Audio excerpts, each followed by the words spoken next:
All right, we're live. Good evening. Almost said good morning. I'm Coach B. We're streaming live tonight to talk about CLOV as a fundamental investment, All as a right, we're short live. squeeze, and the importance of building B. community. Say good Um, morning. I'm Coach B. We're streaming live tonight to talk about Clove as a fundamental. is that you, Tarheel? Yeah, sorry, my bad. I had the chat all pulled up. right, all right. So, anyways, talking with some of the mods from the Clove sub, we thought it'd be a good idea to put this together tonight because the markets are closed and everybody's long weekend. Also address some of the maybe upcoming FUD and some of the other stuff that's coming on. Um, Now, some people weren't able to make it tonight. Al Trades, I know, was just trying to get on, and we kind of decided that we just had to get it going because we were having some technical issues. Dutch was supposed to come on, but he got tied up with his, I guess he kind of went out of town and was getting back late. But I guess the importance is this. I'm hoping we can continue these events. And, as we continue to do it, maybe we'll have new speakers, maybe a new host, and it doesn't even have to be YouTubers. I mean, if there's people out there watching today that are writing DD on the sub, or putting dropping good information on Twitter, um, hit us up or hit the mods of the Clove subreddit up. And I want to continue to do this, and hopefully, when we have more time, we'll get more people involved. Um, so, anyways, introductions for anyone who's new to my channel. Again, I'm Coach B. I'm a high school football coach and a teacher. I've been investing for about 10 years. Five or so of the last 5 years have been trading stocks and options and not so much just passive investing. I started doing a live stream about a month ago. I do it every morning from 6 a.m. to 8 a.m. I found Clove through what I thought would be a quick gamma squeeze play back in April, and I was wrong. It didn't pan out. But through that time, I ended up kind of found the Clove subreddit, ended up joining Clove as a long term investor. And as I learned about the company and how fundamentally undervalued it was, that's why I'm still here. And now we have the squeeze potential. So, Tarheel, go ahead. I'll let you introduce yourself. Yep. What's up, Clove fam? Happy to be here. We'll get some more people on the next one.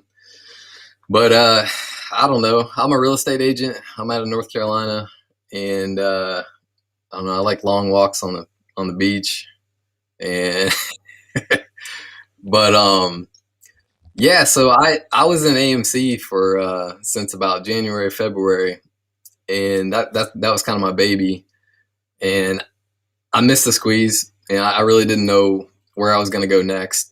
And I just had Clovis kind of like I'd seen people talking about it. I didn't know anything about it, and I had it was funny because I had SOS and Clove at the very bottom of my watch list. And if y'all have watched anything I've done, you know how I feel about SOS. It's the luck and coffee of crypto. So I had those two together. Like I thought they were like kind of the same in some capacity. And then Clove started running, and I was like, "What's going on?" I started looking at the business model, the fundamentals, everything, and I fell in love. So that's why I'm here. But Absolutely. Um, so again, thank you, mods, for kind of helping us throw this together and helping us organize this. Um, so the mods kind of laid out a somewhat agenda that I think especially now that it's just me and Tar Heel. Like, if anyone's unfamiliar, he's kind of jumped on my stream before. I'm always in his chat, and so we've kind of grown familiar with each other over the last couple weeks or 3 weeks or so. But this might make it a little bit more informal, but we're gonna have fun tonight. So the first thing that's on the agenda was the value of Clove as a long-term investment. I know a lot of people are here for the squeeze, but I think it's important to kind of hear about how fundamentally undervalued this is. So, Taro, you want to take that one? um, why don't you jump on that? I'll bounce off you. Okay, so I did a video not too long ago that was based on one of the great DDs that was in the subreddit, written by Living It. Okay, and just to kind of Yep. summarize really quick, what he did was he took um, compared Clove to two other companies that IPO'd at the same time that are basically in the same business, which is the insurance portion of it, and they handle Medicare and they get paid through their contracts that they have, how many managed lives they have. What he took the market cap for each of these companies divided by the number of managed lives that they do, and came up with basically a cost per contract. And right now, Clove, I think was, or at the time of the video, I think Clove was trading at $22 per patient. While some of these other companies were trading in the $60 range, and so basically that kind of gave us like a $20 to $27 mark. And so just basing it off that, it kind of would make Clove right now, $12. I think you could buy it at tomorrow morning. Looking at a $20 to $27 price tag, huge, Yeah. grossly undervalued. Go ahead.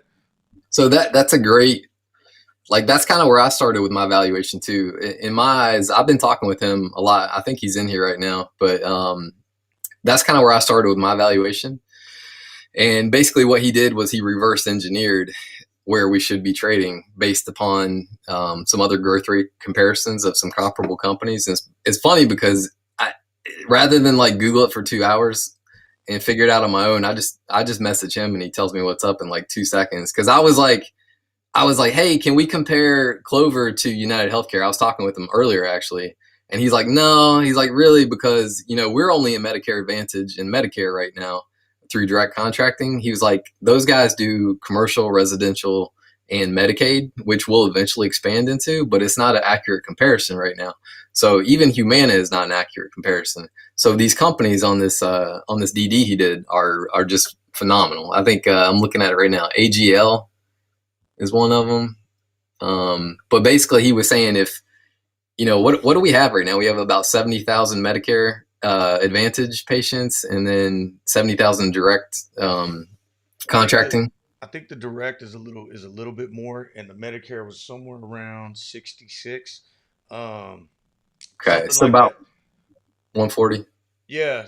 But the other important thing too, just to add on to that, is just recently Clove, because they doubled their kind of geographic footprint, those numbers Mhm. aren't included in that original DD that Living It posted. So Right. you can almost imagine that you're going to get an extra 66,000 out of that, which would almost bring Right. the price, upwards of $30 to $35 is kind of the rough math that I came up with recently. So Yep. now you're looking And at triple your entry point right now. so about 200,000 lives under management. And I saw in the chat, Adam just said OSH was the other one. So those were the two he was referencing. But just so everybody knows, just obviously go read that DD. But the short of it is that if you take each life under management, and it's about an average of $60,000 per patient, and that's not revenue. That's just a valuation comparison to get to the market cap. So you multiply that, and then you take it divided by the total outstanding shares of 408 million, and that's how he did like the ratio to come up with the market cap that we should be at and where we should be trading upon where our price per share was. If that makes sense to everybody. Yep. So what I think is interesting, have you looked at this at all? I want to say, let me say real quick before I ask you this, but what I haven't even explored. I think one of the mods was, I think it might have been blah blah, but he was asking me to bring up the fact that like, yes, these are very accurate comparisons because of Medicare and Medicare Advantage, but in all actuality, we are an insurtech company, right? Like insurance and tech. So we have to find like somebody. I don't think we can go, and say, hey, we're Tesla, but like there's got to be insurance tech companies out there that we can also like make a relevant comparison with. Well, I think that's what makes this company so unique too, is because there is this Clover Assistant side of it, right? And that's their AI software that they have that isn't being included in all these, But your mic is fundamental. low. They're saying your microphone's low. Still, okay. Coach I thought bought a new microphone. He must have got it off Wish. Bam. But yeah, so I'll try to speak up too. But basically, Clove has this AI that really hasn't been included in any of the kind of analysis and all of this pricing and speculative pricing. Right, everything's basically been based on up to this point. Um, Can you you guys know, hear Coach? Let's do a mic check real quick. okay. Testing, testing, testing. I mean, can you hear me pretty good, Tario? Or I can. yeah, I don't know. I'm Turn your volume watching. up. Sorry. Yeah, I'll try to speak up. I'll just try to talk louder. All right. But yeah, I think that the whole Clover assistant thing is something that as that tends to grow, and that kind of spreads throughout the medical industry, and I think that could end up being huge, and that's where right now those prices aren't even being thought about, in the share price, how that can change, and as that continues to explode, this is where I think what makes Clove a hyper growth stock as opposed to just your average kind of Medicare insurance company. Right. And somebody just referenced LMND. And I think that was one of the ones that, God, I can't remember who it was. I think it might have been Living It again, but he was talking about, obviously we're going to talk about lockup, but I think LMND was one of the ones that actually released some lockup shares and then actually like saw growth from it, saw their price per share go up. So I'm glad somebody brought that up as well. All right, so I mean, I think just moving on because there's a lot of stuff on here. The next thing Yeah, that I was know. on here was kind of community building and how to use social media as a tool, and that sort of thing. And I mean, I'll start with this one if you're okay with it, Tar Heel. But basically, for me, I think that building a community is huge, and that's one of the reasons that we wanted to put this together tonight. We wanted to get some of the other guys on. I know there's some people asking about Dutch in the chat, and he was intending on doing this, but I think he kind of got caught up, and he said he'll catch us on the next one.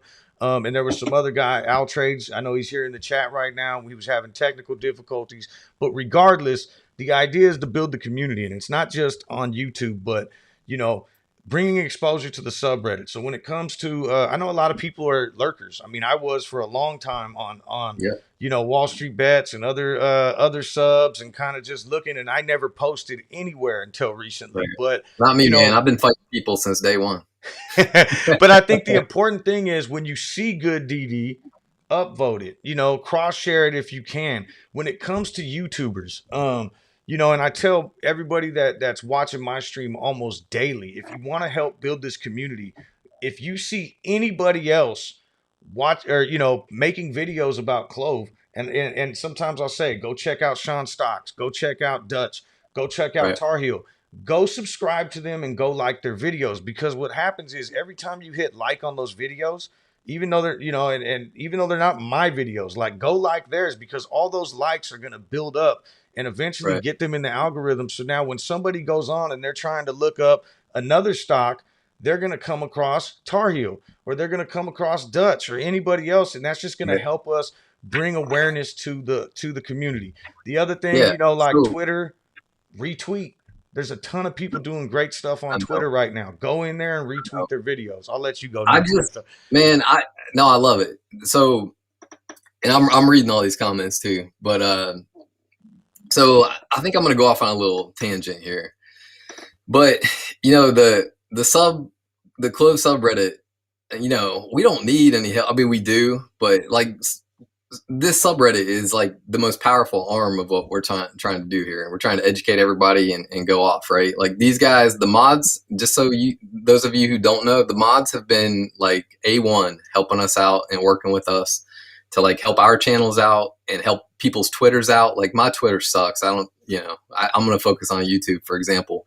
But when I was with AMC, like Trey had 200,000 subscribers, and yes, we are biased, and we're whores for likes and subs. Like I'll be the first to admit it. I'm not gonna sit here and bullshit anybody. But on the other side of things, like we need to grow this community. We need power. I mean, Trey interviewed the CEO of AMC, Adam Aaron, and then they squeezed like a month later. Do you think if one or all of us had that much power, along with the power of the subreddit and all you guys helping out and chipping in every way you can, I mean, I think that's what we need. The other fun fact I was going to bring up is if anybody knows what the Arab Spring is, you know what that is, Coach? Not at all. Can't wait to hear it though. Yeah, the Arab Spring was in like I'm gonna start drinking here in a minute. The Arab Spring was in like 2010, and Muammar Gaddafi was in power from like 1970 to 2010. And you know what finally took his ass down from being a dictator? Facebook.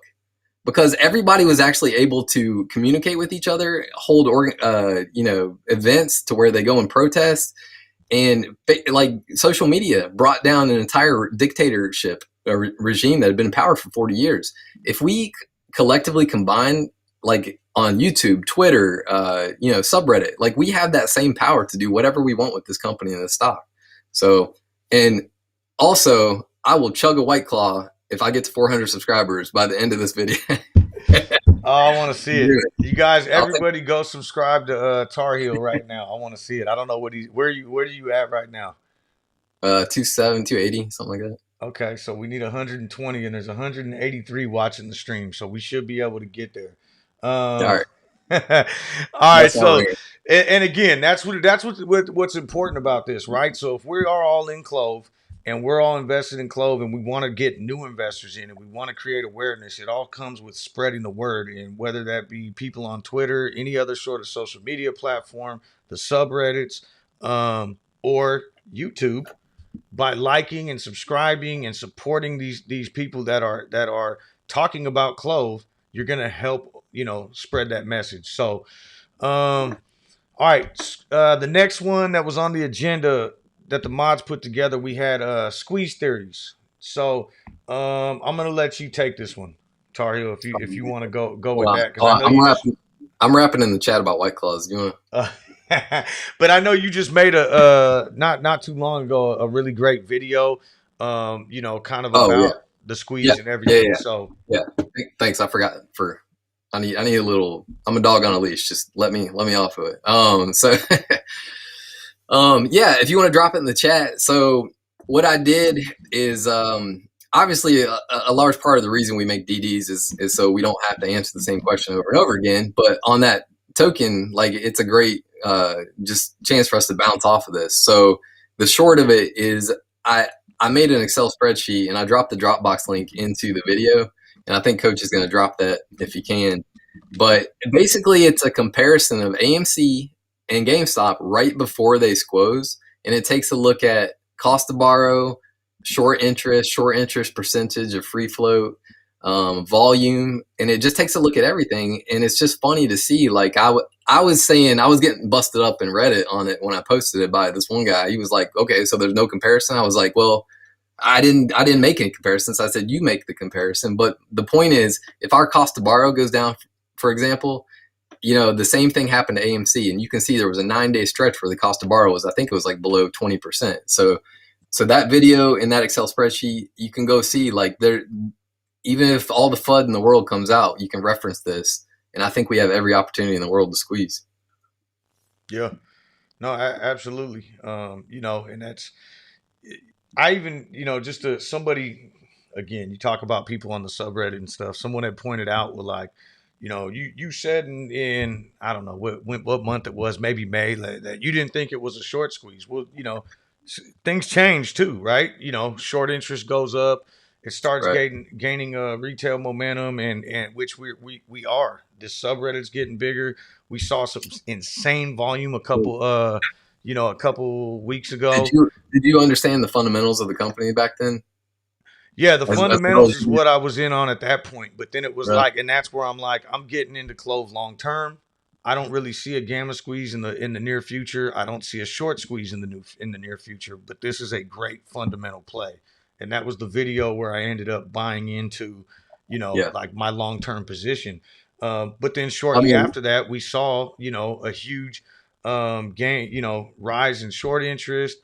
Cost to borrow has been going through the roof. So I mean, things have been changing, and I mean, yeah, I think this is a huge short squeeze potential play. And what do you think about this being like the first potential, like, main mother of all squeezes that actually, like, is I'm not knocking AMC and GME, but they were in some trouble, right?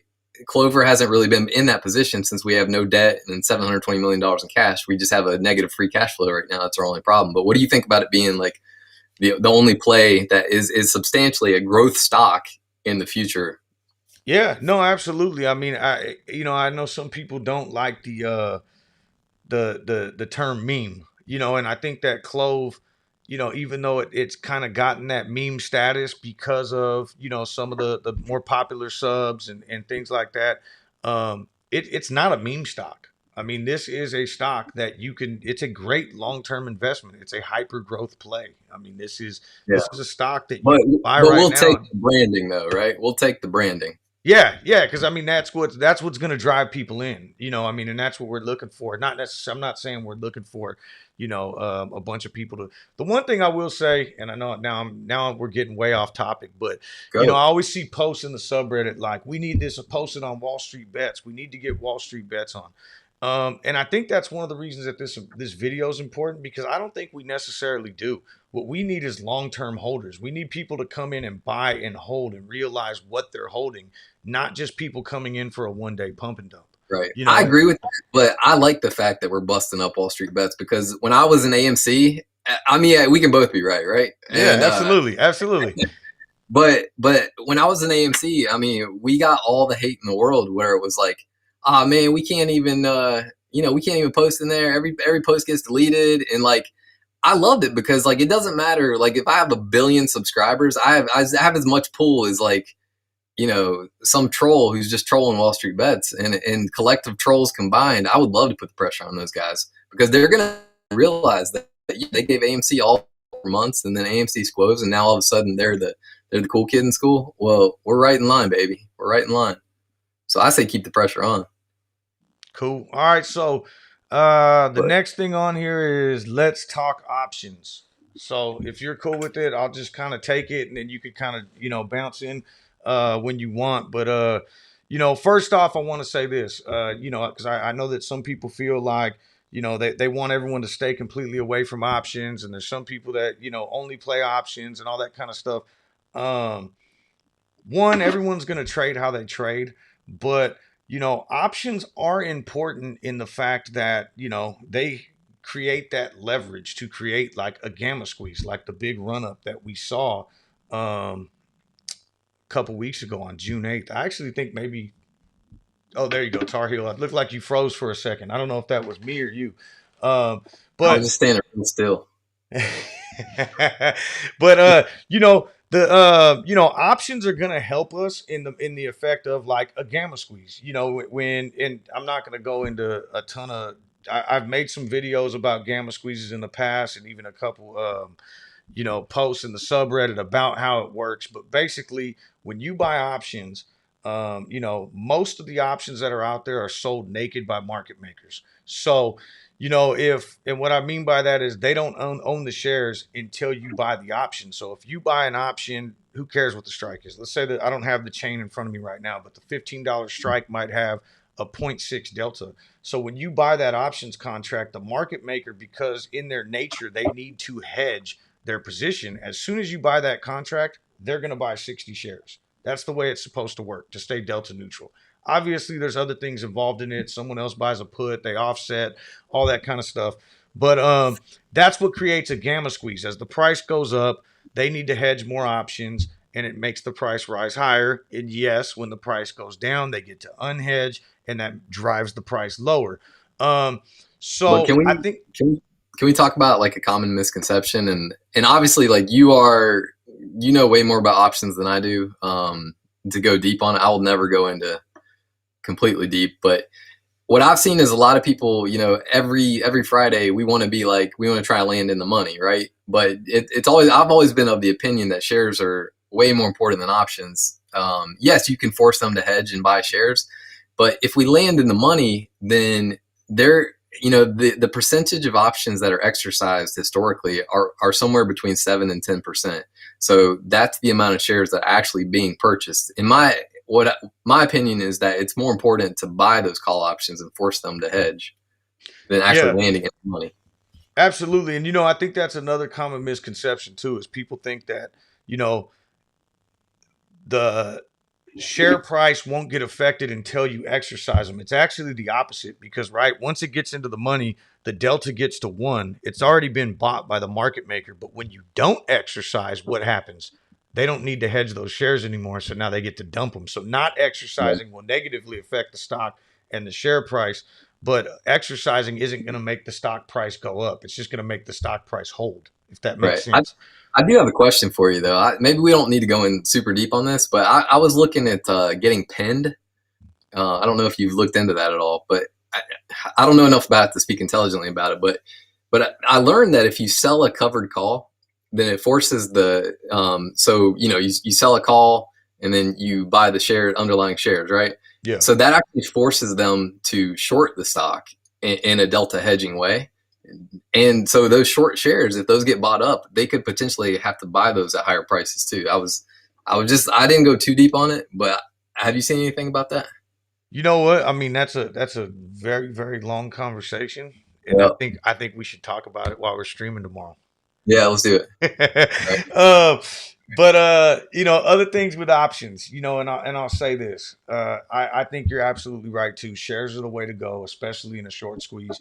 You know, you get, and especially if you were gonna buy options today, I would say the only type of options that really truly are gonna help us and be less risky is going long term, buying 2023s, you know, as far out as you can, because there's no I mean, there's an expiration, but it's way off, and by that time, a year from now, you know, if I was going to buy some right now, and this isn't financial advice, I would go like right at the money, you know, a $12 strike, a $13 strike, and I believe the delta on it's like a point 0.6. But again, I still think shares are the way to go. Now, some people are going to play options no matter what they do. But just don't go YOLOing into it, because you can't really put a date on these things. And, you know, I know Tarheel talked about him being an AMC.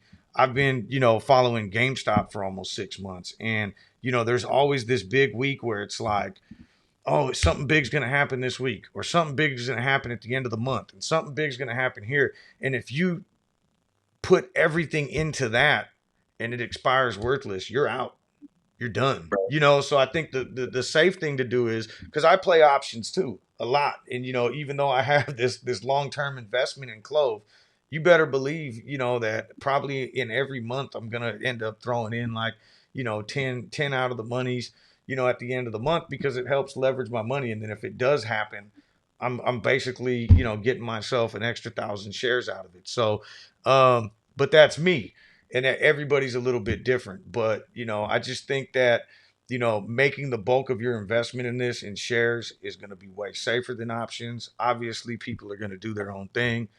Dr. Tampa just Yeah. said in the chat, no timelines, and that's why I think short-term options are going to be bad, because you Well, never know when something's gonna go.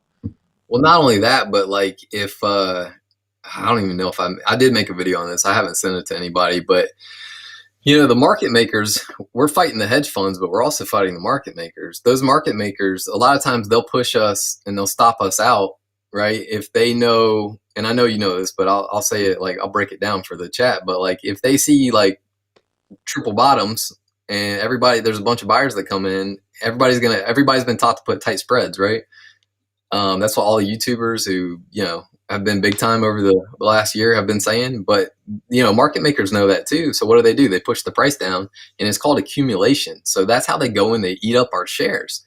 And the market makers need to retain liquidity. They need to have enough shares to be able to sell to us when we want to buy them.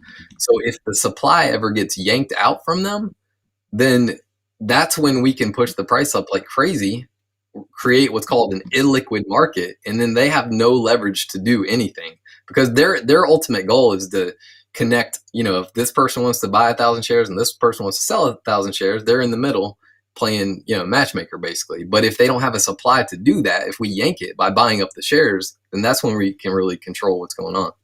I'm gonna just plug you right now too, because Tar Heel actually did a video on this, this exact thing that he's talking about right now, about how the market makers work. And if anyone, you know, and this whole illiquid thing, and while you were talking, I was trying to. Oh, No, I found it. I'm gonna share that video right now. Sorry. I do a All video right. on everything. It's just But nonsense. I just watched that I'm just video, so bored. I'm gonna throw it in.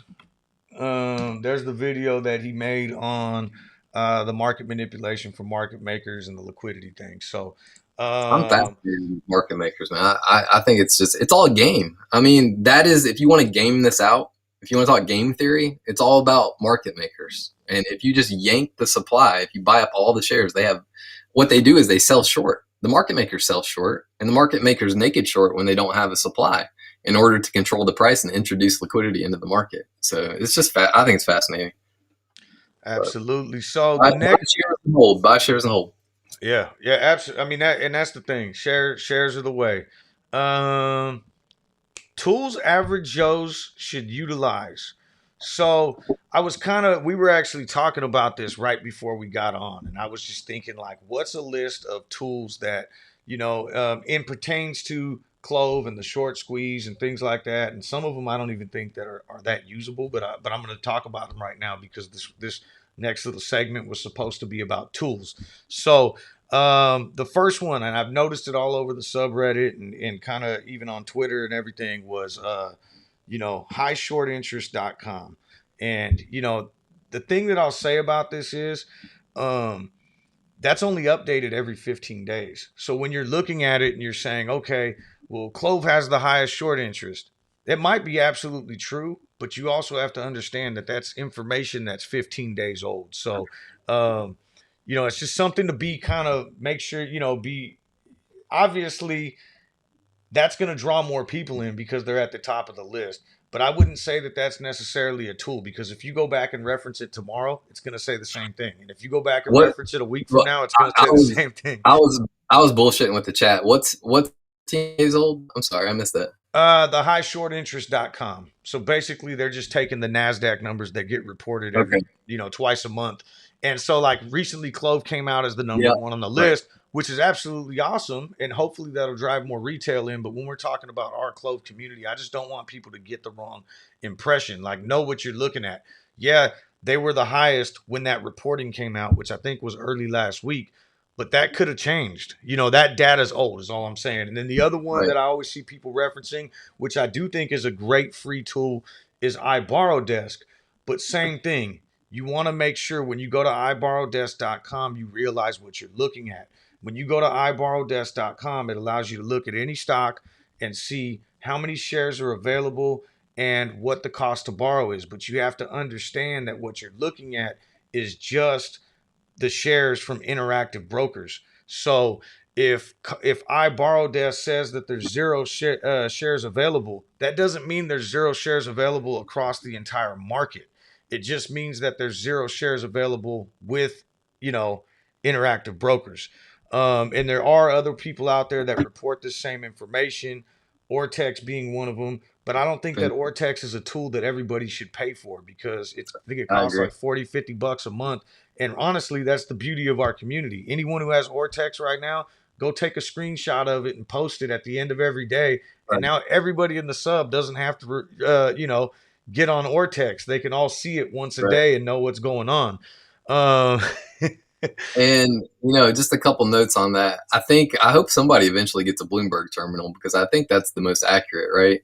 Like if the numbers that Ortex posts, it's called exchange reported data. So it's up to each exchange to report that data to Ortex, and all they're doing is just taking a look at it and spitting it back out. But I'll give you a small example of how that data could get corrupted. And you can go watch Dr. Suzanne Trimbeth or Wes Christian or any of these guys that'll back this up. But basically, these hedge funds, these large institutions, they can mark a short sale. They can just mark it as a long or a short exempt. They can mark it so that it does not show up as a short sale for that share. So it can still turn into a fail. You can have a long fail and a short fail. It doesn't matter. It can still turn into a failure to deliver. But that's just a simple way that the data can easily be corrupted. So, and the other thing I was going to mention is that Coach is exactly right. Interactive Brokers might show 15,000 shares available, but there might be, 10 other brokerages that have same or more or less or whatever.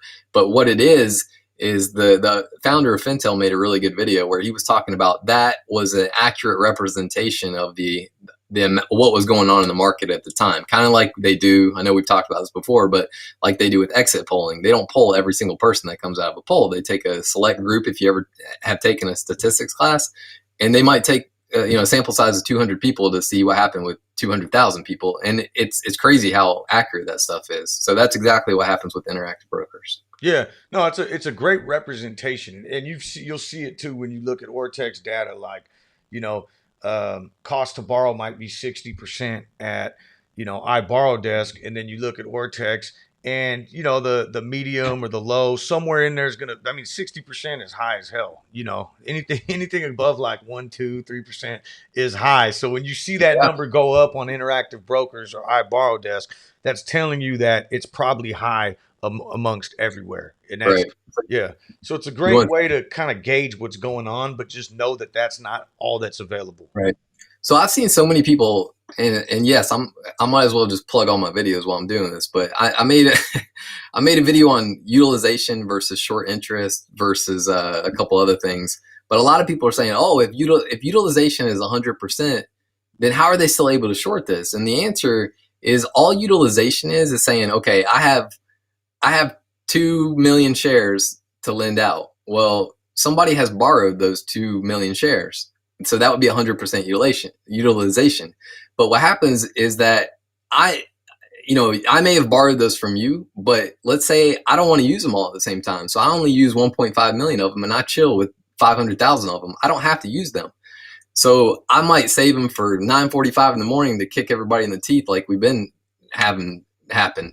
So it's really important to look at shares on loan because there may be 50 million shares on loan, but short interest is only 40 million. So even though utilization is 100%, there's still 10 million shares out there in that example that can be used against us. Yeah, no, I think that's a great point, and that's something that I wish like even with the Ortex that they would kind of keep better track of, like even with the people they're pooling, how many shares are actually available. I think the number that I've seen, the highest number was somewhere around 61 million. I think at one point Ortex was showing 61 million shares on loan, and we haven't Okay. gotten back up to that point, but I think we were Well, still. I could be wrong. We might have closed Friday at like 54, 55 million. So quite a huge amount of shares on loan right now, but there's still shares out there. So, and that's what I think is important that people understand is, one, being in a stock like this and in a short squeeze play, being in a short squeeze play is, you're going to get volatility. You're going to get swings. You're going to see the stock drop 5%, 6% in a day. No, that doesn't mean that this play is over. That doesn't mean that anything's changed about the way anyone feels about the stock. It doesn't mean that people sold their shares. It just means that this stock is heavily manipulated and people are shorting the shit out of it. So right. and there's still shares out there, so there could still be basing off Ortex data and the numbers that I've seen, and now this could change and I could be wrong, but I would say there's probably still 6 million shares out there that could be shorted into the market tomorrow. So, Yep. that doesn't Easily. mean it's going to happen because the cost to borrow is ridiculously high, but it can still happen. So, Yeah. all right. And again, there's so much that could have been mislabeled, and you can go down that rabbit hole for another hour if we really want to. But Yeah. All right, so the next thing that's up here, and I mean this is a rabbit hole in itself. So I mean maybe we can kind of summarize a little bit of it, but I think some of it also gets into the Q&A stuff. But it says naked shorting, collusion tactics, and FUD hit pieces. Um, I mean, I know in terms of the Hindenburg stuff, some of that's been disproven, and there is the DOJ and the SEC investigations going on in terms of FUD. But I think the beauty of that is, and I've said this before about the DOJ and the SEC thing, is that's already been priced into the stock. So at some point, if we great find point. out that you know they found nothing, or that it was just some simple fine, and all right, here's $5 million fine, move along, this stock's going to go up Right. because it's already been priced in that there was negativity because of these investigations. So I think anything, whether it be a fine Well, and they were found guilty, or found that nothing happened, which would be absolutely great because now it's going to make the stock rise. Go ahead. I didn't mean to cut well. you. So you want to talk about that for a minute? No, no, So no, you go what it ahead. was, it's called a civil investigative demand. And what it really appears, they redacted like who they're interviewing, but this is not like a court ordered subpoena. That's the closest thing we have an accurate comparison to, but it does not have to go through the courts. Basically, they've given the Department of Justice the right as an entity to go and subpoena whoever they want. So if that Hindenburg guy says, I interviewed this disgruntled employee, and they're saying in this scenario that they were giving out $5 gift cards to like recruit to get more members. So that alone could spark one of these CIDs, civil investigative demands. And then they go down that path for 6 months and they interview that person to find out exactly what goes on. And it's probably going to turn into nothing. But the whole point of that CID was saying that, upcoding is a huge problem in the medical industry. It's essentially where you go into, it could be a chiropractor, it could be a doctor, it could be anyone. You go in for, my big toe hurts, and you walk out with like 20 exams because they get to bill Medicare, and it's Medicare fraud. So what they were alleging was that somehow, some way, that what was going on with Clover Assistant. And it's completely laughable because the entire purpose of Clover Assistant is to prevent upcoding. That's it. Save doctors money, save patients money, reinvest that money back into the company, and reimburse these doctors and patients as well. Absolutely. And then, so I'm just looking at the notes again in terms of, naked shorting. I think there's been a ton of talk about that, like in the media and everything recently, especially in regards to some of the other short squeeze plays. And I think most people kind of understand what naked shorting is at this point. And I'm thinking maybe the question is more along the lines is there naked shorting in Clove? The problem with naked shorting is right now, I don't think there's any way to specifically prove it, but I think it would be very naive to think that, being this is the highest shorted stock right now, that there's no naked shorting happening. So I guess what I'm saying is my speculation is yes. If people are going to be shorting this stock to 48% or 40% short interest, whatever we're at today or Friday or whatever, I would assume that these guys are also doing illegal shorting tactics as well. So I think there's not enough supply. Like, I would put my life on the fact that this is being naked shorted. I don't know to what extent, but my spidey sense says that if you take a look at the float, that there's not enough shares to go around to actually short. And I believe that the supply got yanked because so many people bought it up that there wasn't enough left, so they had to create these fake shorts. That's what I think's going on. okay, so the next thing up, is really just getting into the Q&A. So what I'm gonna do is actually the first one that we'll go with. So there was some questions that were submitted on the subreddit, that the mods kind of took the ones with the highest upvotes and we put those in here. But before we even get to that, what I want to do is because I know a lot of people, and this kind of falls in line with the whole FUD and hit pieces and everything. Like there is the whole lockup share deal, S1 prospectus, voting rights, all of that. And some of that is even happening, I believe, today, right? The July 5th date. But I'm going to let Tarheel just did a great video on that. It's a long one, so make sure you got time, but very informative. And I'm going to drop the link to that in the chat. But if you can, give us the rundown. Oh man, this one stresses me out. I want to crack one right now just because all this. I've been like, I don't have a law background. I'm just a dope. I'm a real estate agent, man. But I decided a week ago I was going to dive into this S1 prospectus because I knew these FUD pieces were going to come out. And I just think it's amazing that everybody's been so quiet and like chilled out, and just educated everybody on the fact that this is not a concern. So I'll give the 2-minute version of this, and I'll be looking at the chat too if you guys have any questions. Just go ahead and ask them. But basically, what's going on is everybody's saying, okay, well, July 5th comes, and then all the insiders are going to sell all their shares, and chaos is going to ensue.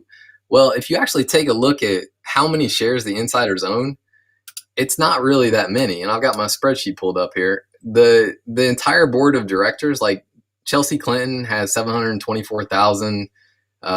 This other Demetrios guy has 25,000. 54. Somebody's got 2.6 million. There's not that many shares. Something that's kind of interesting is our CEO Vivek and our CTO Andrew Toy. They have. I'll go into Vivek in a minute. He's really the main one. But one of the kind of cool things is that between Andrew and Vivek, they've been given these restricted stock units, and some of these are performance-based restricted stock units.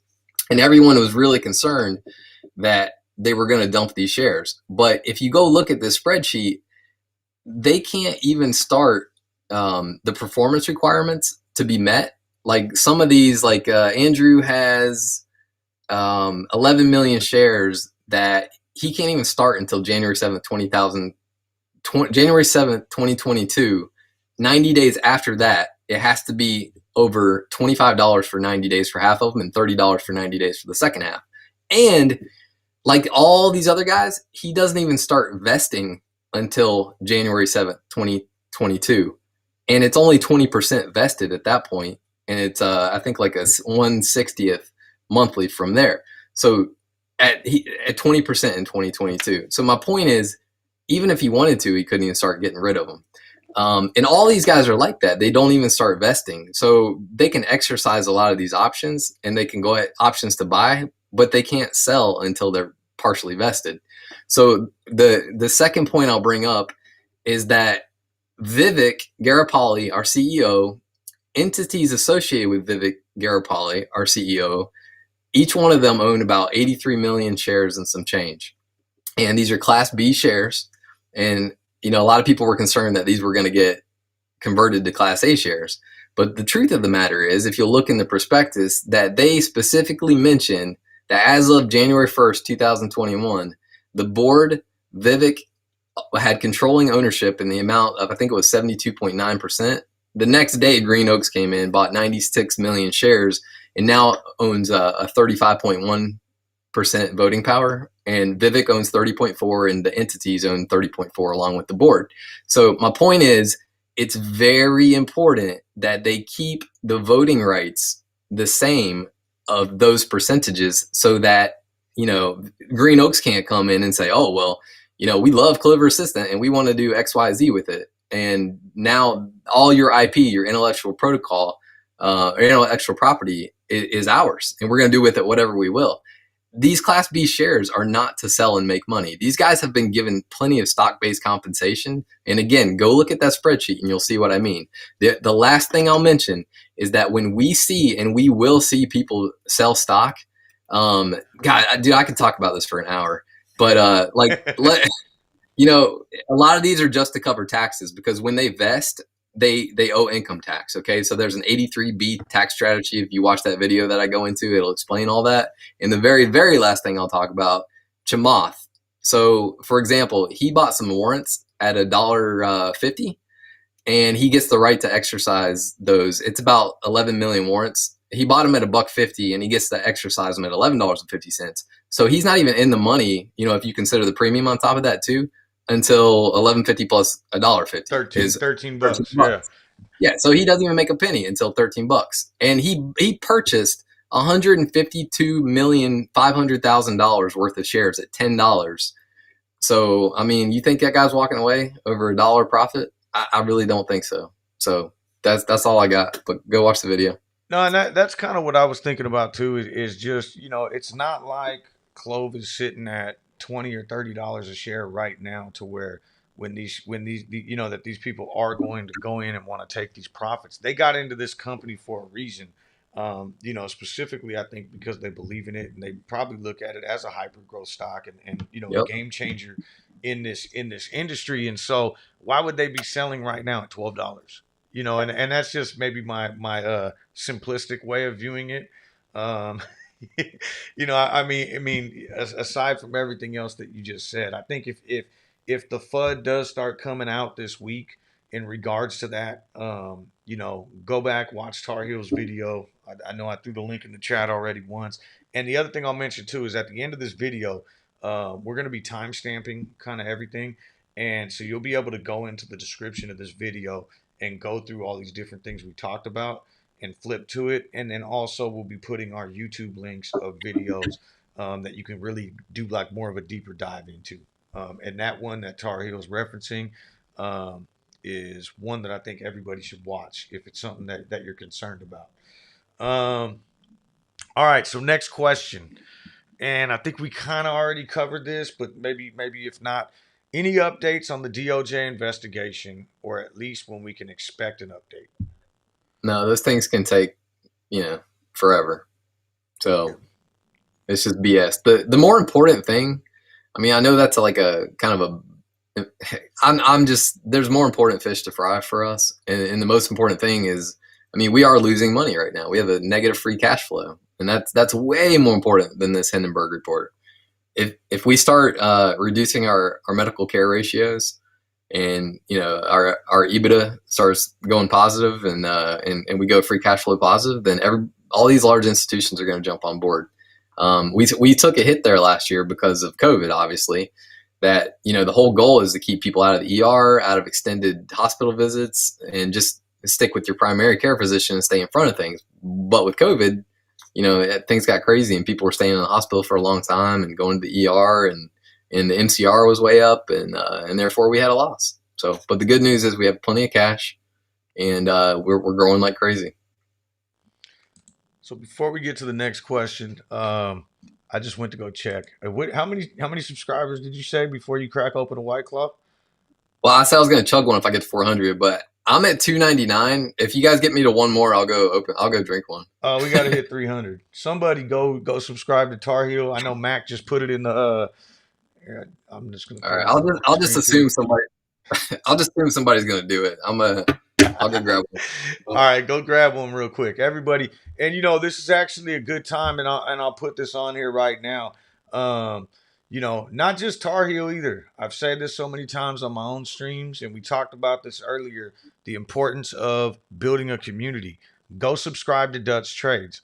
Go subscribe to Sean Stocks. Go subscribe to Al Trades. I know his information's in the description of this video, so do it, because the more times that you got, the more of you guys that subscribe, like the videos, all that kind of stuff, you're putting it into the YouTube algorithm. And now when someone goes on and maybe they're trying to look up some other type of stock, they're going to catch Tar Heel's video because it's got a ton of likes and he's got his subscribers. And now they're going to find out about CLOV. And that's what we want. We want to build the community. So there, I did my little spiel while you were. So are you chugging it or drinking it? What are we doing? All right. So in North Carolina, all right, what we do is I'll drink this one, but 400, and we call it taking it to the head. So I'll take this one to the head if we get 400, but that's a lot. I don't know if we can do that. All right, you're at 306 right now. So we got, right. But there's quite a few people right now in this stream, 195. So you only need 94. Let's do it. All right, so the next question. Let's see here. What exactly is a short ladder attack, and how do we differentiate that from just an ordinary sell? So the short ladder attack is something that we can all catch a lot of hell from, because that word ladder is going to make us we're going to get a lot of heat from it. It's not an incorrect term, but it's not a traditional term that's used in the finance circles. But I use it. I've been downvoted to hell in another board like months ago because I did, but they were like, this guy doesn't know what he's talking about. But what it essentially is let's say I have two trading platforms. I have E-Trade and I have Robinhood, but this is just, I'm a consumer. These guys have their own, Goldman Sachs and Lehman Brothers or whatever. So they have two trading platforms that they can control whatever they want to control. And all they do is they sell from one to the other, and they hit so one sells and one buys, and then they hit the bid price over and over and over again, and they control it. And all they're losing is the spread. So they're losing part of a penny every time they do that. And then they can, go stop loss hunting or just force us to sell. And it's a technique, and I don't believe it's legal, but it's, just because something's illegal don't mean they're not going to do it. So that's what it is. You want to add anything? No, I mean, I was kind of buried in the chat trying to look through and start some questions. So, I mean, essentially, it's driving the price down by selling back and forth to each other, right? I'm sure you just covered that too, but and yeah, the whole short ladder attack thing, and how yeah, it may not be an actual technical term, and I know you just covered that part. All right, so the next question, let's see. I got 316. I'm getting scared. Oh, we're doing it. We're getting it. Yeah. It's the lime one too, man. This one's gross. I hate lime. Someone said that in the chat earlier too, that they hated lime. So do it. All right, co-creator, what's up? I know I haven't been pulling anyone else up in the chat, but my boy co-creator jump in, so I had to say, he said, "What did I miss?" if Tarheel gets to 400 subscribers before the end of this, he said he's gonna slam a White Claw during the stream. All right, so the next question. I would like to know the revenue difference between direct contracting and their regular Medicare Advantage plans. I know Right. it would likely to get exact numbers, but in general, since which one brings in more money and which one is more beneficial to client growth. So I mean, I could start with the basic answer and then if you want to expand on it, but direct contracting is better because there's not as many limitations in it, right? And it seems that's where Correct. Clove is shifting to. That they started out with these MA plans and now they've been introducing this DC model. Yep. But if you want to expand on that, Yeah. So the nuts and bolts of it is that with Medicare Advantage, and what Medicare Advantage is for 65 and up, people 65 and older, and that's the one time in your life where you're actually going to switch health plans. So that's where they try to capture people, and it offers dental and vision, whereas regular Medicare does not. The only problem with Medicare Advantage, well, the other pro of Medicare Advantage is it's the fastest growing, and technically it's the most profitable from a macro perspective. But with Medicare Advantage, 85% of the premiums that are brought in from consumers have to be spent back to the consumer on their health care. With Medicare, with direct, just Medicare alone, with direct contracting, we as much money as Clover Assistant and Clover can save the consumer, they can put right in their pockets. And what they're doing with that is they're reimbursing doctors twice the average. So I think it's like $200 to where they usually get paid $100, and they're reimbursing within 4 days. And not only that, but if they go save a shit ton of money on direct contracting with Medicare, then they're going to start reimbursing. They've said they're going to start reimbursing the primary care physicians and the consumer. The only other thing I want to say about direct contracting is it's a more attractive way to actually pick up the consumer. Yes, we're in Walgreens and Walmart, and we're picking up consumers as they come and push their little buggies around and have conversations with the people they're selling the plans. But direct contracting is so much more of an attractive way to get consumers because they're partnering with physicians. And I could be a sales rep for Clover tomorrow, and I could walk into a primary care office and I could go, okay, guess what? You've got 2,000 patients, Medicare patients. Give them to me all in one fell swoop.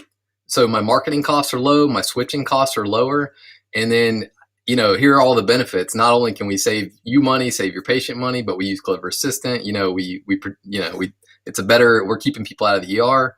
So it's a more profitable way to go about getting people over. I hope that made sense. yeah, makes sense. Makes sense to me.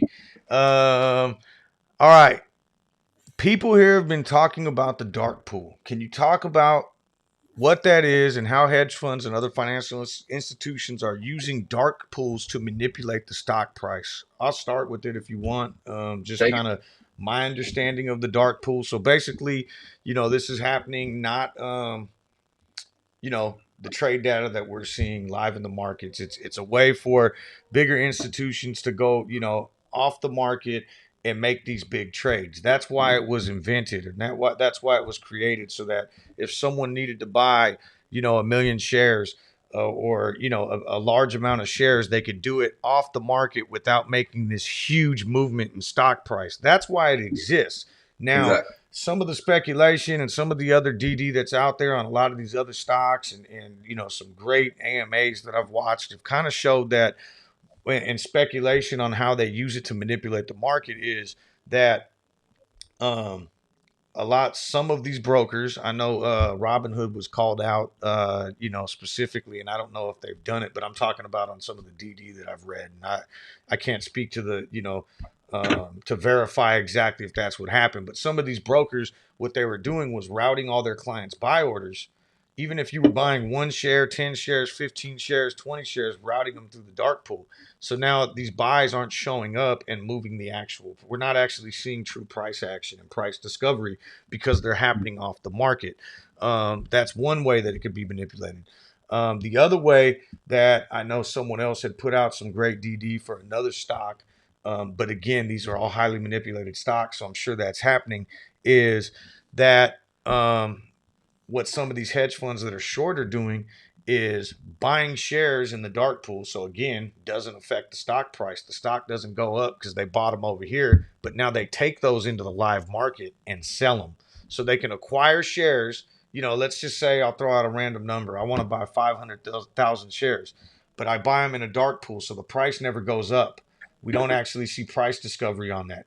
Then we come back and sell them into the market and just attack the hell out of the, you know, the bid ask, and just, you know, slam it down the same way you would as if you were shorting the stock. But now I'm selling actual shares that I own, and I never move the price up when I bought, but I'm absolutely slamming it down. So that's another way. If you've watched anything else that you think kind of goes along with that, with the dark pool manipulation, that you want to chime in. Yeah, no, actually, I actually hadn't even heard that. So that's an interesting. I wouldn't put it past them at all. But just to say it another way is that the dark pools sounds like the orcs in Mordor, but it's not really a bad thing.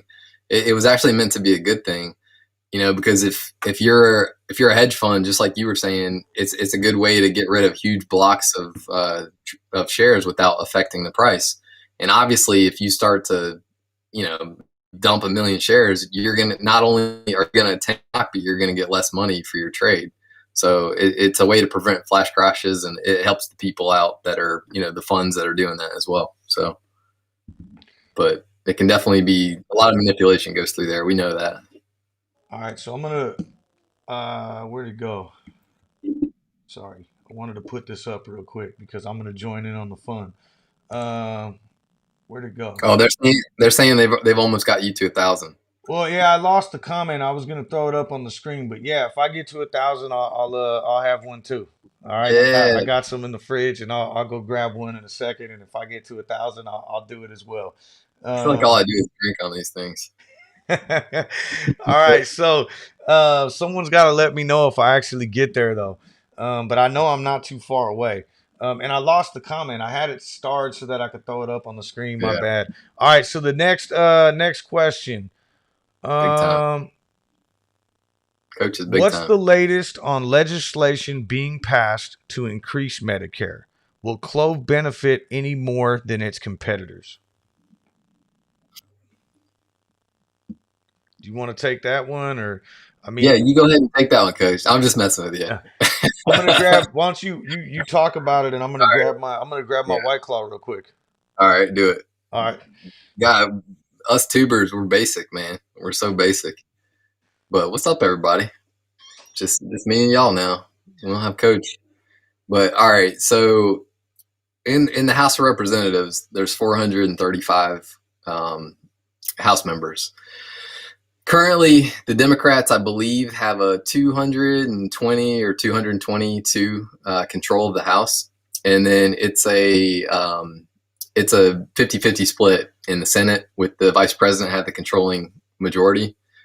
And so there was some legislation about $6 trillion getting pumped in, and I'm not going to go into I'm not going to go deep on it here, but the key talking points and the macro on it that I've been able to decipher are that basically the White House is currently saying, nice. I want to try one of those mangoes, but the White House will get on board with anything that the Dems or the Republicans want to do if they see 50 votes in the Senate and 218, so half and half, basically. If Republicans and Democrats are on board, then they'll start to get on board.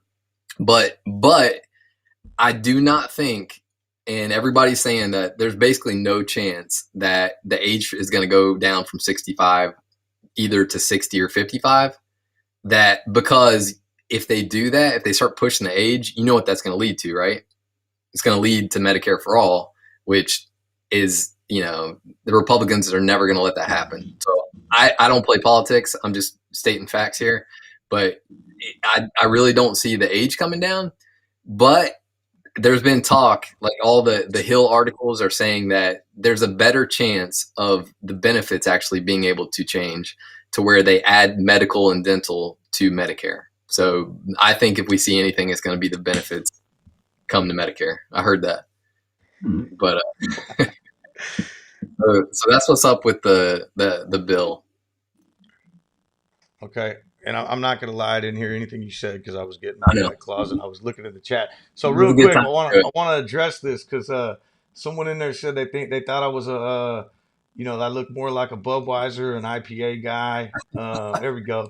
That they didn't. So I've always been a beer drinker. I just recently health issues, that sort of thing. I can't drink beer anymore. You and I are So old, man. We I'd got it. say about We had to figure. almost 2 years ago now, I had to make the switch to seltzers. So all right. Hey, So Nick, we got a question coming in from a mod. okay. Um, Let's see. so I think this is blah blah. No, it's not. It's Representative Dark. So he's saying, how will Clove perform in a depression economy with the Fed talking about tapering and inflation? That came from the YouTube chat. You go ahead if you want. I love that question. I mean, from a company standpoint, I'm not really sure. I mean, the stock, I think, in terms of the stock market, if the stock market starts tapering off and that sort of thing, I think everything's going to kind of get pulled along with it. But if you, I'd love to hear what you got on that one. So, as a real estate agent, I feel very strongly about this. There's no chance we're in a depression economy right now. Nobody's really used that term. Recession was the more appropriate term in my opinion. And if you listen to Jerome Powell, he basically said that they're looking for a 2.25% control on inflation, and they absolutely had that under control. We saw some inflated numbers on inflation because, for example, in the real estate industry, and all inflation is paying more for goods. You got to pay $10 for a jug of milk, right? So what was happening is the housing sector, lumber was like 3.5 times the cost. So in that sector, for example, we were seeing like huge inflation numbers. So he was saying if you back that out, then that 2.25% on inflation is fine. And he was comparing that, and he was saying, along with the labor market, there's plenty of people, in work right now. Wages are looking good, so everything's healthy on that side of things. And just to reiterate, I think I say this every time we talk about this, but the housing market drives the stock market. It's not the other way around.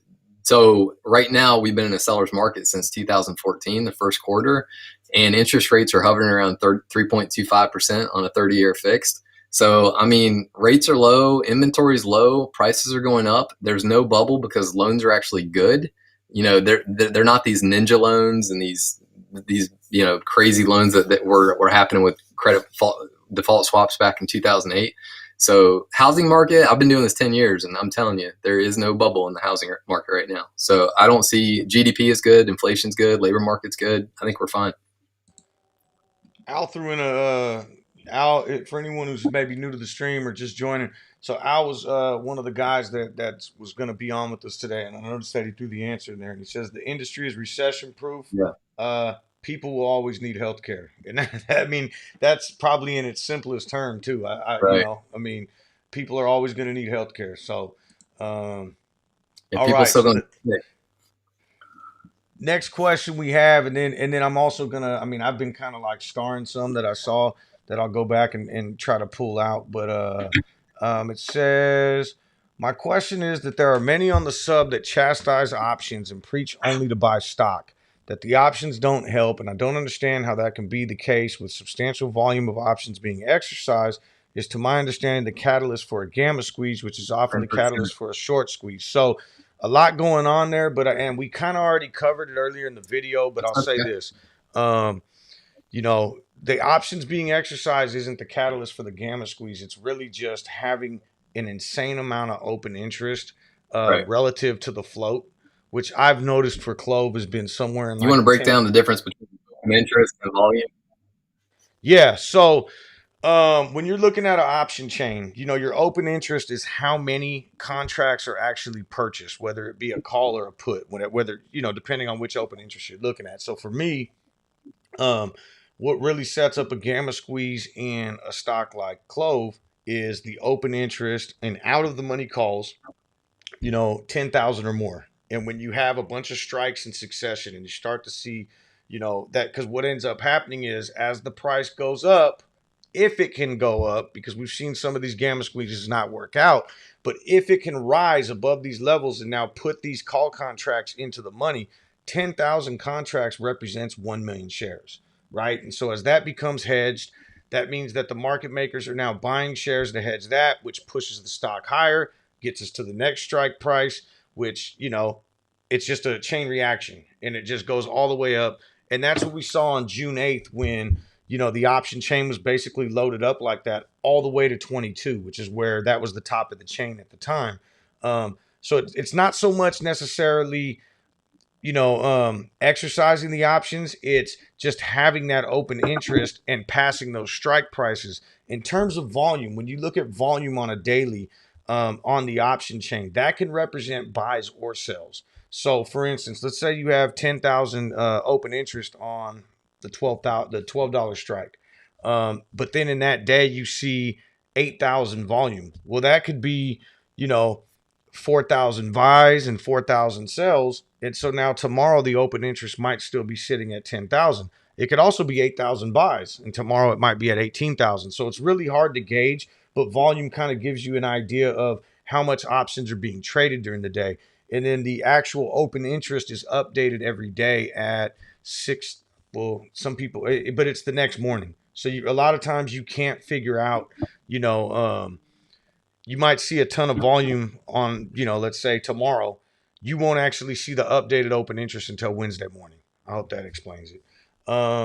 Did you want to add to that, or you want to move on to the next one? No, I don't like options. All right.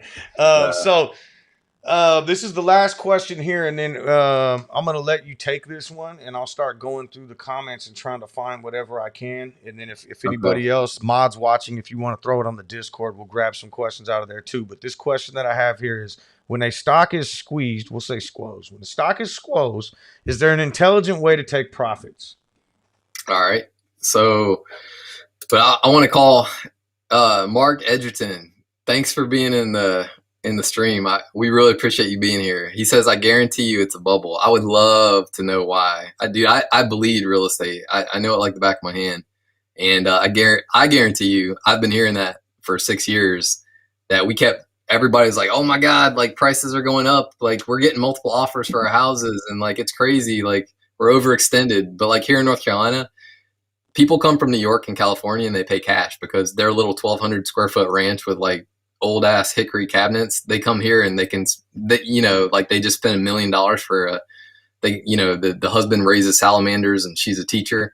You guys come here and you have plenty of cash, and you think it's crazy that everything's so cheap when you come into different markets. So what I'm trying to say is that every other market other than New York and, some places in Florida and, in Canada for that matter too, and California, like it's still cheap compared to what you guys pay. So I really, I'm a licensed broker in charge in North and South Carolina. I used to manage 25 agents, and this is my life. But I appreciate the comment, and I'm always looking for a separate somebody to bust me up a little bit, anyways. But all right, so sorry, I had to look at that. So back to how do you get out when it squeezes, right? So I would love to hear your thoughts on it too, but I've heard this a million times of like, wait till it goes down. How do you know when it goes down? Well, you just got to kind of track it and feel it out.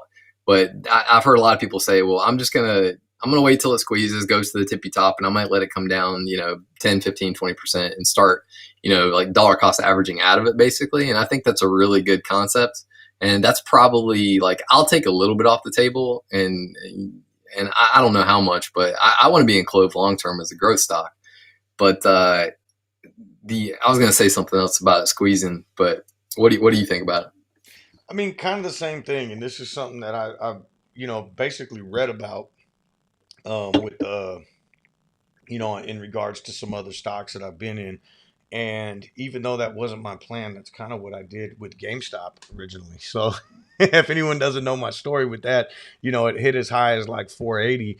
And I thought it was going to keep going higher. Obviously, Robinhood pulled the plug, but I ended up kind of getting out in the mid twos. So, which was still way higher than my initial investment. So I still made a good deal of profit, but it ended up being that I got out at about halfway of the top, right? The top being 480. So I just think like, and I've read about this after the fact, like people talking about future squeezes.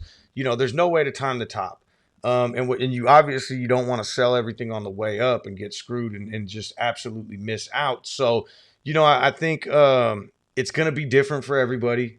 I think it's going to be really hard to kind of time the whole thing, but everybody's going to have that price point that I think that they're comfortable with and they made a decent amount of money with. But I still wouldn't sell 100% because you never know if it's going to kick back up. And what I mean by that Right. is kind of like how you're saying on the way down. You're never going to know what the top is unless you catch it on the way down. And I And think like that's really a safe we way of have looking at it. we have an opportunity, I think, that those two at least currently don't have, to where we're growing efficiently and we could be a long term growth stock, right? Yeah. Yeah. No, absolutely. Um, so, But uh, if you get a chance, hey, take a look at that spreadsheet that I know that sounds real exciting, but like take but take a look at that video and that spreadsheet I made on the comparisons. That it, I mean, doesn't it feel like these squeezes are becoming more stable as they come down? I mean, GameStop went from like 482 to $38, right? And then yeah. AMC only fell from 72 to 43. Yeah. I think I'm thinking that when we squeeze, it's going to be more of a stable squeeze. So it shouldn't really matter when you exit. Yeah, that's true too. I mean, if you look at it, in the grand scheme of things, like even recently, like you said, it went down to 38 and now I think GameStop went up to 350 and now it's hovering around 200. So there's never really a bad time to exit in that point if you kind of see what the top is and get out on that downwards movement. So, um, I honestly, I think because I just noticed we've been on for an hour and 20. And so maybe what we'll do here is I'd love to do this again. And I know, like Dutch was going to try to get on with us. I saw some questions in here about when Dutch is going to, is Dutch coming on? He was supposed to. He says he's going to get on the next one. So we are going to do one more at least. But I'd like to continue this and bring on more people. And it doesn't even have to be YouTubers. Yeah. Like, even if it's, anyone, if you're interested, hit up one of the mods on the CLOV subreddit. Make sure Yeah. you join the CLOV subreddit, and also, submit your questions on there on that post, and we'll start tagging them for the next video. And we'll continue to do these, and we'll continue to get people on. There were some other people that were brought up, and it's just with the holiday weekend, and there were some other people that had some family stuff going on, and it was just we kind of threw this together. What I think Thursday, Friday, so Yeah. a couple days ago. So we'll You know, definitely start. if anybody has any connections too, like if anybody has anybody that's, worked for a hedge fund or a market maker or whatever, like Coach and I or whoever, we could sit here and interview them, and that'd be a good time too. Yeah, absolutely. But I think it's just information. We're learning. We're all and I know I say it all the time. I'm learning every day. I'm in no means an expert. I learned a lot just from listening to you talk today. So, and that's the beauty of it, and that's what it's all about. And so, final Well, thought. I want to give a shout out real quick to our mods, man. I've been a part of a lot of subs, and like these guys, you don't see it on the back end, but these guys have supported us like more than they should have, honestly. And I can't even imagine, like, we're small time right now compared to the growth that they've experienced, but we're gonna continue to repay every way we can. But big shout out to blah blah Hundo. He's Mac in the chat. He set this all up, so want to throw him some love. Everybody It's drop some. actually Mac is Representative Dark Four. Oh, Uh, okay. My yeah. bad. My bad. Yeah, but everybody drop some clovers in the chat right now for our mods. Throw some clovers in there. Yep, I'm gonna throw. absolutely. Hey, you know what? Real quick, I want to see where we're at because I know that Tarheel was supposed to slam. If we got oh, you're at Uh, 331. We're still. Why don't we just make it 350? Can we get him to 350 right all now? right. And he chugs one. We need 19 more subscribers for Tarheel, and he's gonna chug one at 350. And I Oh think man, mine. I really don't want to chuckle. I need 11 more subscribers to hit 1,000. So, and I'll do the same. I actually grabbed two. So if I hit 1,000, I'm taking one down. So, we're almost there. But final thoughts. Anything you want to say about Clove? Your Just channel? Anything? Yeah, I was just gonna say, let's just keep helping each other, grow the community, like help each other any way we can. You guys are like, everybody's chipping in however they can, and it's just been amazing to see. Like even on a small level, like hell, part of the reason I got out of AMC was because I kind of like mentally couldn't take it, and I got bored. And I love the fact that I'll see a post once a day of like, hey guys, we need to like throw more memes in here because like there's some dude I can't remember, Critter Chops or something like that. He throws. You see that Sergeant Clove? Dude, every time I see that guy, the guy that looks like a dead like army sergeant, but he's like Sergeant Clove. I love that guy, man. So like that's the kind of stuff that keeps me going for what it's worth. And everybody's been like amazing, liking and commenting, and I don't know. I love this community. Someone said put your link up, Coach B. It's actually this channel. So if you're on this channel that you're watching right now, hit the subscribe button. That's mine. And then Tarheel's, I'll throw his in there right now, um, in the chat for anyone that's like, there we go. So Tarheel's right there if you want to jump onto his real quick. But let's try to get him. We're almost there. I think I got 9 more to go, and he's 16 more. I don't think it's gonna have 14. 13 more. So let's Yeah. get it. We're almost there. All right, so my final thoughts. I mean, just kind of off the top of my head. I've said this on my stream multiple times, and I really truly do believe it, that I think Clove is absolutely the safest squeeze play right now. I'm not saying that it's going to be the highest squeeze play out of all the squeezes on the market, because I mean, who knows that? I don't know that. Anyone who tells you one stock's going to go higher than another has absolutely no clue. They're just guessing. But I say safest and safest entry point because at $12 right now, and you look at what we talked about today and everything, where Clove can be and where it should be trading at, you're getting into an undervalued stock. So you're not going to be a bag holder with Clove. If this stock never squeezes, it's worth more than what it's trading at today, and that's why I think this is a very safe entry point into a squeeze. There's other Mhm. squeeze plays that you could jump in right now that are trading well Over. above what they should be, and Yep. when the hype dies down, you can be a bag holder. And that's not the case with Clove. And I'm not hating on any other squeezes. And again, I'm not saying that Clove is going to squeeze before any other plays, or go higher than any other plays. But this one is safe, and this one will prevent you from becoming a bag holder. And I think that's important for anyone. And that's why you should kind of promote the community and help get other people into this stock, because I think that this stock it has a lot of potential aside from the squeeze too. So we got a mod asking to compare the float size of AMC versus Clove. You want me to take it or you want to go? Well, I mean, I do know just raw numbers. I think AMC's around 500 million and Clove's around 100 million, right? Talking free float, or you go ahead though if you kind of have those. Yeah, Yeah. no, that's fair. Yeah, the ours is somewhere between 112 and 150, most likely. I mean, I've seen some different numbers thrown out there. I have my own opinions that I'm uh I'm not going to go in depth on, but yeah, AMC for all intents and purposes is 500 million, and they want to raise more cash. The CEO's begging to throw some more shares out there. We're fine, but you know they squoze when they were sitting at 500 million. So what's the math on that? Worst case scenario, we're three and what is that? Three and almost a half, three and a third times smaller than they are. Yeah. So if they can squeeze from, I'm no mathematician, but if they can go from 9 to 72 and we can go 3.5 times higher than they can go in theory, I mean, can we go to 250? Yeah, I mean, and that does make a big difference, right? The float size does. So for anyone, and I'll try to break this down as simple as possible. And I know, I mean, I can't even find the video, but I did it a long time ago on a different stock. But basically, I mean, float size does matter, right? Because it only Yep. there's only 150 million available of Clove. I'll just say that on the high end. And like you said, it Right. takes 3.5 times more buying to move in AMC. That Yep. like just to make it as simple as possible, if a buy order of 10 shares is going to move Clove 10 cents.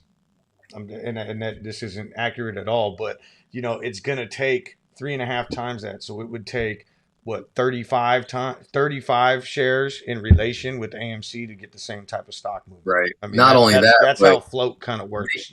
they can short the hell out of it because there's more shares in the float, right? So that's another beauty of the way we structured our shares. We wanted to control voting power and also be able to raise capital initially through that PIPE investment. So usually Class A shares hold more voting power. Not this way. So we could retain Class B shares and then not have a huge float. I think it was a perfect scenario. I'm gonna add this to my final thoughts too, because I just saw somebody put it in the in the chat. But Jeff, absolutely right. I think patience is key. There, and I know we may or may not have mentioned this today, but GameStop, people have been holding that for 6 months. People were holding AMC for almost 6 months before they saw their big run up. So, with these type of stocks, be prepared for the volatility. Be prepared for the huge price swings. Be prepared to see the stock go down 10% one day and maybe go up 30% another day. But again, we're going to be looking at the Ortex data. We're going to be looking at all the other information that's available to us. And we'll know when the stock is no longer shorted.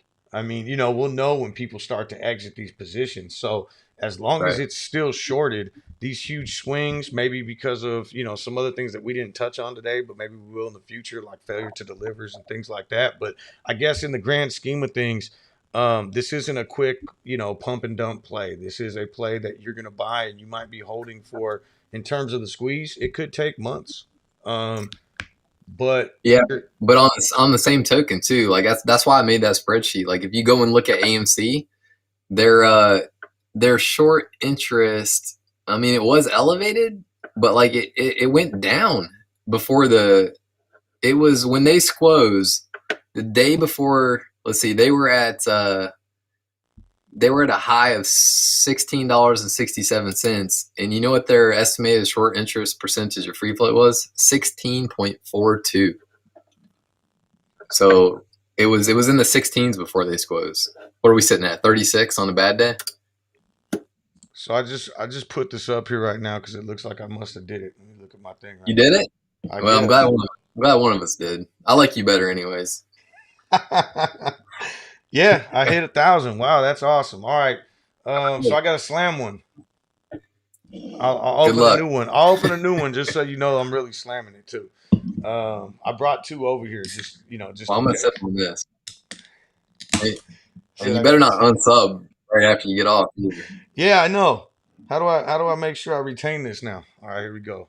I don't I know if don't I can know. chug the I whole have a thing. feeling. I'll do it. All right, and then honestly, I mean, unless you got anything else to add, I think I'll add this too, real quick. So I've been, like I said, I've been streaming every morning from 6 a.m. to 8 a.m. That's on the West Coast, and occasionally I'll do some other times of the day, but that's really kind of like my time slot. I'll do it every day while the market's a half hour before the market opens, and I'll go for about 2 hours. Um, and last week, Tarheel joined me on Monday and we kind of said we were going to do it like a weekly thing where every Monday morning he'll come join me. Uh, Tomorrow being Tuesday, but there was no Monday. I think you're going to join tomorrow. Yeah, So let's do Tar it. Heel will be on tomorrow morning, but it'll be a weekly thing where we kind of go, you know, every Monday morning. But I'm streaming every day. Tar Heel does a fun one, and I'll let you talk about your channel a little bit too while I'm chugging this. But he does one called Stock Tales, where I Trademark. mean, man, I sat in there with him, not on the show, but just in the chat, kind of just having fun, and it was a great So time. It really was. yeah, man, I that's the only video that I haven't gone back and watched to like critique myself, and because we'll just say I ended up with my shirt off on that one. But yeah, I'm gonna start I'm gonna start doing Power Hour every day. Obviously, 3 to 4 o'clock Eastern Standard, and then on Fridays we're doing what's called Stock Tales. Everybody, I'm gonna open something, have a little drink of something for usually about an hour, hour and a half. Did you just chug that? Yeah. Jesus. Okay. Well, and if y'all don't know, congratulations to the coach because thousands kind of the magic number to where we can monetize, and now you can go make that big paper. So We'll see. I didn't get 350, but I'll chug a little bit of it for you. We got to get you to 350. 341, and there's 142 people in here. So if 9 of you are not subscribed to Tar Heel, please go do it right now. So Too we can. old for this. What's that? I'm too old for this. Me too. Just out of curiosity, if you don't mind, how old are you? My birthday is actually on Wednesday, Okay. and I will be 41. So I knew. So we're right around the same. So I'm Yeah. 39. No, you're a young buck. Yeah. I look older though. I got the Yeah, salt and yeah. I pepper look going. I look like late whatever 20s. I can still date girls in their late 20s. That's all that means. All right. Well, Ugh. I think we had fun. Now we're just kind of BSing. I'll be on tomorrow morning, 6 a.m. Thank you everybody for joining. Again, we're gonna try to do this more often with more people. If you're watching and you think you want to contribute, hit me up. Hit up the mods of the CLOV subreddit. Go in the CLOV subreddit and upvote. Find the good. There's all kinds of great stuff in there. Go on these other YouTubers, anybody who's talking about CLOV, and there's other guys that I haven't even been saying, but me, Tarheel Blue, Al Trades, Sean Stocks, Dutch Trades, and there's other guys as well. If you see somebody talking about CLOV on YouTube, like the video, okay? Like the video. Get them into the algorithm so that these videos show up when people are searching up other stuff. So that's my piece. You go Tar Heel one more time, and then if you got anything else to add, then I'll close it down. You need I'm 3 good, more man. subscribers right now too. I just wanted to say thanks to the mods again. Thanks to the community. You guys are all great. And I just think it would be cool one day if one of us could interview Shamath or Vivek. I think that'd be awesome. We And might have to leave the White Claws at home though. I don't know, man. Maybe they'll know by then. They'll know what they're getting into. Max says too, real quick before we sign off, leave questions on the sub. So there's a post that's pinned there about today's event, and if there's new questions, go in there and reply to them. And maybe when we know we're gonna have a new event, you go. All the questions we took today, for the most part, were ones that were upvoted on the sub. And so when we have another one of these events, we want to get people to go onto the sub, put the questions in, and if you're not familiar with Reddit, the way that it works is the community, the things with the more upvotes is what gains more visibility. It moves it up. So that's how there's 30,000 members of the CLOV subreddit, and you leave questions. People are voting on which questions they want to move to the top, and those are the questions that we use today. So as we continue to have these events, we're going to take these questions from the subreddit. So we really want you guys to get in there. It's r slash there. I'm just going to put it in real quick, but pretty simple. It's just CLOV. But so it's reddit.com. Go on there. It's r/CLOV, and that's the that's how you get in there. And if you go into the description of this video, I know I put a link to it as well. All right, let's one last time. I want to see if we hit 350 before 349. There's got to be one person in this thing that's not subscribed yet. No, man. No. Hey, just so everybody knows, futures are up. We're looking good. Dow's up 54 points right now. NASDAQ going flat. Oh, man, y'all are killing me. 349, I don't think it's going to happen. If y'all unsub me, I'm going to be so pissed off. All right. Well, you ready to roll? Yeah, man. It All was right. fun. Everybody, I'll see thank you. Good night. Tomorrow morning we'll be doing this again, for the regular stream, and Tar Heel will be on here, but and hopefully we'll do another one of these events. We'll catch everybody tomorrow. Good luck in the markets, no matter what stock you're in, but also good luck for CLOV, because I'm assuming that we're all in CLOV right now, right? All right, you guys have a good night.